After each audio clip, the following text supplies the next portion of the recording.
нархи арз. бонки миллии тоҷикистон арзиши сомониро нисбат ба асъори хориҷӣ барои имрӯз 5 июл эълон кард. тибқи нишондоди бонки миллии тоҷикистон дар бозори арзи кишвар 100 рубли русӣ 17 сомониву 65 дирам арзиш дорад.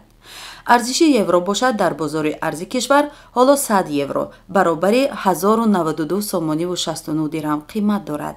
арзиши доллари амрикоӣ дар бозори арзи тоҷикистон 100 доллар баробари 1045 сомониву 54 дирам мебошад. нархи тилло.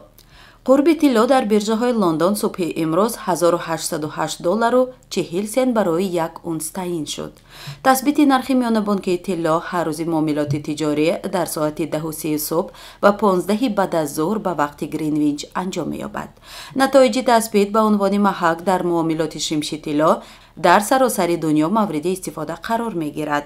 барои муайян кардани баҳои тилло 5 бонки лондон ширкат мекунанд ва миёни онҳо тилло доду ситат мешавад. нархи нафти хом.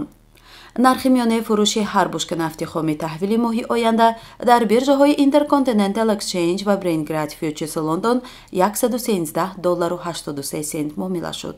нархи миёнаи ҳар бушка нафти хоми таҳвили моҳи оянда дар биржаҳои New York Mercantile Exchange ва Lightweight Oil New York 110 доллару 46 сент муомила шуд. аз аввали соли ҷорӣ ҳаҷми маҳсулоти молии як лухт ва чакана дар тоҷикистон беш аз 18 миллиарду 100 миллион сомониро ташкил дод. тибқи омор ин рақам нисбат ба 5 моҳи соли гузашта 7.7% бештар аст. ҳаҷми умумии муомилоти моли чакана зиёда аз 15 миллиарду 500 миллион сомониро ташкил дод. аз ҷумла дар бозорҳои хӯрокворӣ, либос ва молҳои омехтаи кишвар ба маблағи 6 миллиарду 100 миллион сомонӣ маҳсулот фурӯхта шуд. ҳамчунин дар бозорҳои чорводорӣ ба маблағи беш аз 1 миллиарду 400 миллион сомонӣ, мошинҳо 3 миллиарду 200 миллион сомонӣ ва маҳсулоти нафтӣ ба маблағи 3 миллиарду 300 миллион сомонӣ ба фурӯш гузошта шудааст.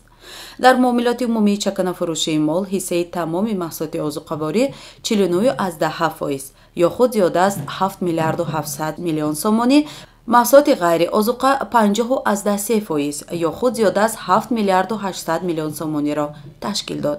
ҳаҷми муомилоти моли чаканафурӯшӣ дар моҳи январ моҳи майи соли ҷорӣ ба ҳар сари аҳолӣ ба ҳисоби миёна 1588 сомониро ташкил дод. раиси бонки миллии тоҷикистон ҳоким холиқзода бо раиси бонки марказии швейтсария томас ҷордан мулоқот кард.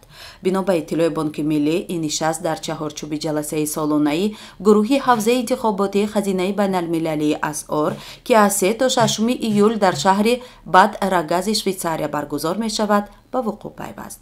ба иттилои манбаъ ҷонибҳо масъалаи роҳандозии равобити муросилотӣ дар низоми бонкиро бо швейтсария ва дигар кишварҳои аврупоӣ баррасӣ кардаанд. томас ҷордан дар ин дидор мутахассисони бонки миллии тоҷикистонро барои ширкат дар семинари омӯзишии муштараки бонкҳои миллии швейтсария ва лаҳистон ки моҳи ноябри соли ҷорӣ дар назар аст даъват кардааст. тоҷикистон аз аввали соли ҷорӣ воридоти мошинҳоро 27.3% афзоиш додааст. бино ба маълумоти хадамоти гумруки ҷумҳурӣ, ҳаҷми воридоти воситаҳои нақлиёт дар 5 моҳи соли ҷорӣ беш аз 15 миллиону 500 ҳазор долларро ташкил додааст, ки нисбат ба як соли қабл 27.3% зиёд мебошад. теъдоди воридоти мошинҳо гузориш нашудааст. тибқи омор дар бозори дохилӣ ба маблағи беш аз 3 миллиарду 200 миллион сомонӣ мошин фурӯхта шудааст, ки нисбат ба соли қаблӣ 1.6% кам аст. ёдовар мешавем, ки дар тоҷикистон автобусҳои мусофирбар ва тракторҳои хоҷагии қишлоқ васлу бандобаст мешаванд. ин буд хабарҳои иқтисодӣ ки то ин дам ба мо муяссар шуд бароятон ироа кунем. бо шумо будам Оишаи Муҳаммадӣ дар барномаи асъор ва иқтисод.